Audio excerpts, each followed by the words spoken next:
Hi, I'm Alexa, and I get anxious a lot.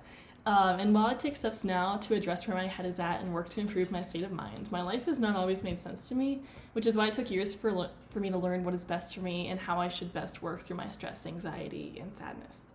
Right now, whenever I feel like the world is against me, or if I'm not doing enough, or if I'm too stressed out, I run. It only came to my attention that running helped me this past year as a high school senior with way too much on our plate. And I was on the swim team throughout high school, but that exercise was consumed by my own pressure on myself to get faster, and that thus became a part of the stresses that I tried to calm. I began running last summer on my own, without a team or without a running partner, and I felt that that was the healthiest option for me, as it helped me to run and not care about my times or my distance or what other people think about me. And so I ran on my own terms, and I became a lot less concerned about how I was and more concerned with how it made me feel. I ran this past year whenever I got too anxious, whenever I was sad, and it really helps me think more clearly. And I took running as a healthy outlet now. Whenever I feel that way, I run, and it helps me have a clear mind.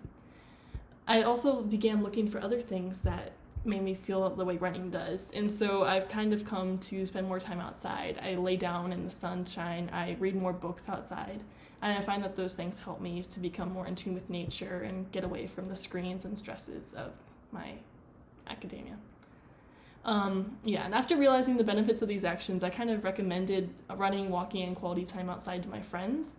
When they feel anxious or melancholic, I take steps to check in with them and make sure they're not feeling too overwhelmed or anxious when we have final exams or when we were applying to college.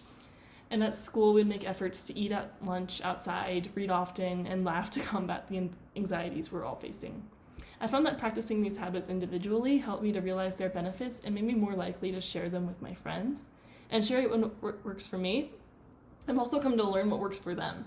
And so they have recommended taking long walks or reading more for enjoyment, or even laying on the floor, which I've tried and it helps. And I think that us sharing these methods is like a small way to create a big change. I hope that I can continue helping others find what works for them and what can help them improve their mood, improve their day, and hopefully improve their mental health. I think that it's a big thing for students, and I hope that with what I can give, I hope that I can help people not feel as stressed out, not as anxious, not as sad. Thank you.